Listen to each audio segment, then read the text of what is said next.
are interesting, identifiable, not to mention as dotty as a dotty otter riding a pogo stick.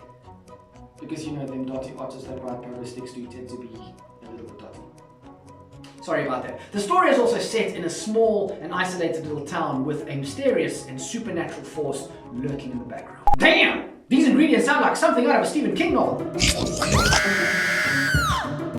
Now, although the Stephen King riffs in Midnight Mass are loud and clear, this uber cool series is by no means a cheap imitation. Instead, it is an engaging, it is interesting, and it is certainly a layered horror story, not to mention scary. And I don't mean scary in the old turn up the volume jump scare scary, I mean scary as in...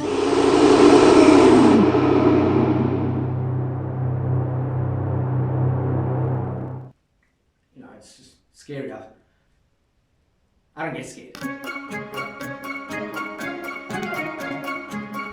Now guys, I know that Midnight Mass has been out for quite a while now, so please don't expect a traditional review. And by the way, if you do want to watch a good review, shout out to Spooky Astronauts as well as Chris Stuckman. They do a very good job of breaking Midnight Mass down. This is also not a reaction, but rather, let's call it a somewhat belated reflection on 3 elements that I feel made Midnight Mass stand out against some pretty stiff competition. Of course, there is a lot more going for Midnight Mass than just 3 elements, but these are the 3 that stood out to me. Now guys, although there are no spoilers in today's episode, let me just say this. If by some chance you have not seen Midnight Mass, you'd be doing yourself a great favor by just jumping straight in. Try not to watch any reviews or any reflections or any reactions to the series, no trailers or anything like that. That's probably the best way to experience Midnight Mass. By some miraculous stroke of luck, that's how I came across the series. I didn't watch any trailers, didn't watch any reviews. I sat down one night, tuned into Netflix, and watched what looked like it would be a pretty interesting series, and I got so much more. So guys, if you haven't seen it, rather stop watching this episode and go and watch Midnight Mass and then maybe come back to this later. Midnight Mass, this mini-series, follows a pretty simple story. Basically centers around a small and isolated community that begin experiencing some strange and unexplainable events after the arrival of a very mysterious priest. Now there is no way, at least in my opinion, that you can talk about how good Midnight Mass is without mentioning the series director, Mike Flanagan. Man, that guy's good! Now, I mentioned Stephen King in the beginning of the episode, and Mike Flanagan certainly seems to be no stranger to the author's work, having helmed 2 splendid adaptations in Geralds Game and Dr. Sleep. Now, much like Stephen King, Mike Flanagan seems to have an intrinsic understanding of the dynamics that truly make good horror work, which, contrary to popular belief, are not simply buckets of gore, psychos and masks, and jump scares galore.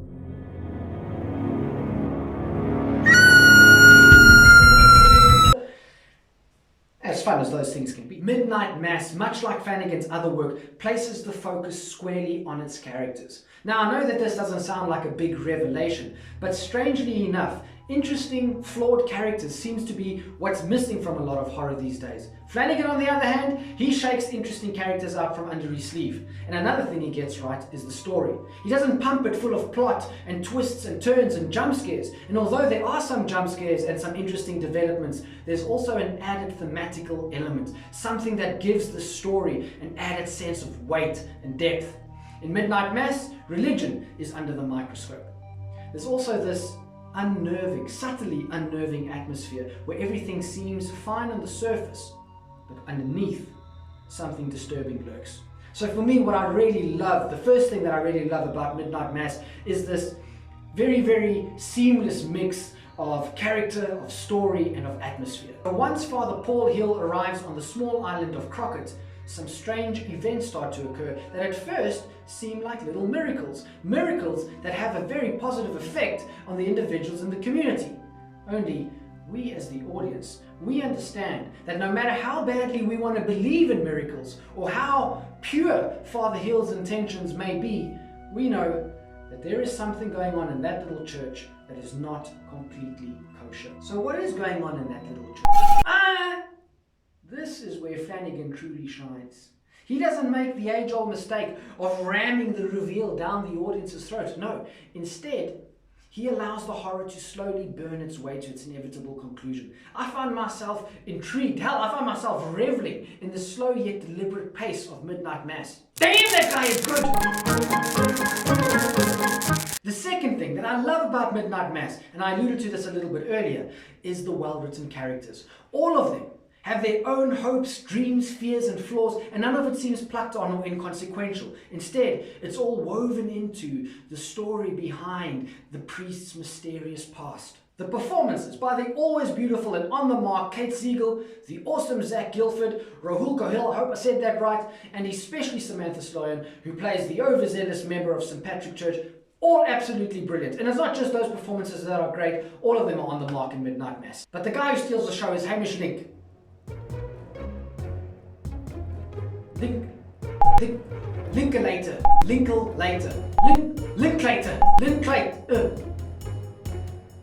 When am I going to learn to read properly? Hamish Linklater! Now forgive me for saying this, and it's a little bit embarrassing to admit, but I was not very familiar with Hamish Linklater's work. But that's all changed, because as of now, his face has been seared into my brain for life. His speech rhythms, his body language, his handling of dialogue, his charisma. Guys, if you have not seen Midnight Mass and you are looking for one reason to watch it, then Hamish Linklater is it. Now last but certainly not least, the third aspect that I simply love about Midnight Mass is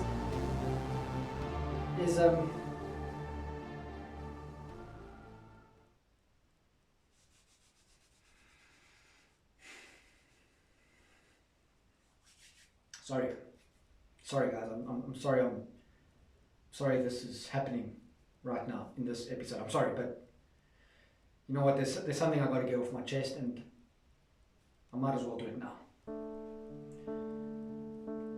Mike Flanagan, Mike, you are a great filmmaker. You're a wonderful storyteller. Your grasp on character, on story, on what makes an audience tick, it's an absolute joy to behold. I would serenade you now if I could, but probably be scarier than Midnight Mass. So I can understand why people like Quentin Tarantino and William Friedkin and Stephen King have all praised you. You do deserve it. And although the genre of horror can certainly count you as one of its favorite sons, it's actually the art form that is film that should be happy that you're around. So, Mike Flanagan, up yours! You set Midnight Mass on the small island of Crockett. Small little community, tiny harbour, little town nestled in the woods. I can smell the trees. I can smell the salt on the waves. I fall in love with Crockett. Right? I picture myself holidaying in Crockett. You know, a little bed and breakfast, some battered fish and fries for lunch maybe, something like that. So what I do, I go sit and I Google Crockett. I'm going to book myself a ticket to go and visit Crockett, soak up the atmosphere of the series. And what do I realize? There is no Crockett! Damn, this guy is good! Up yours!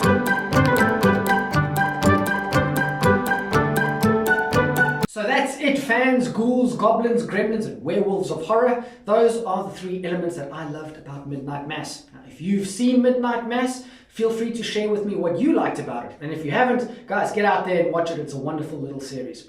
I also did my take on another Mike Flanagan work, Ouija Origin of Evil. Sorry about that. If you guys like, you can check that out in my Superior Sequels segment.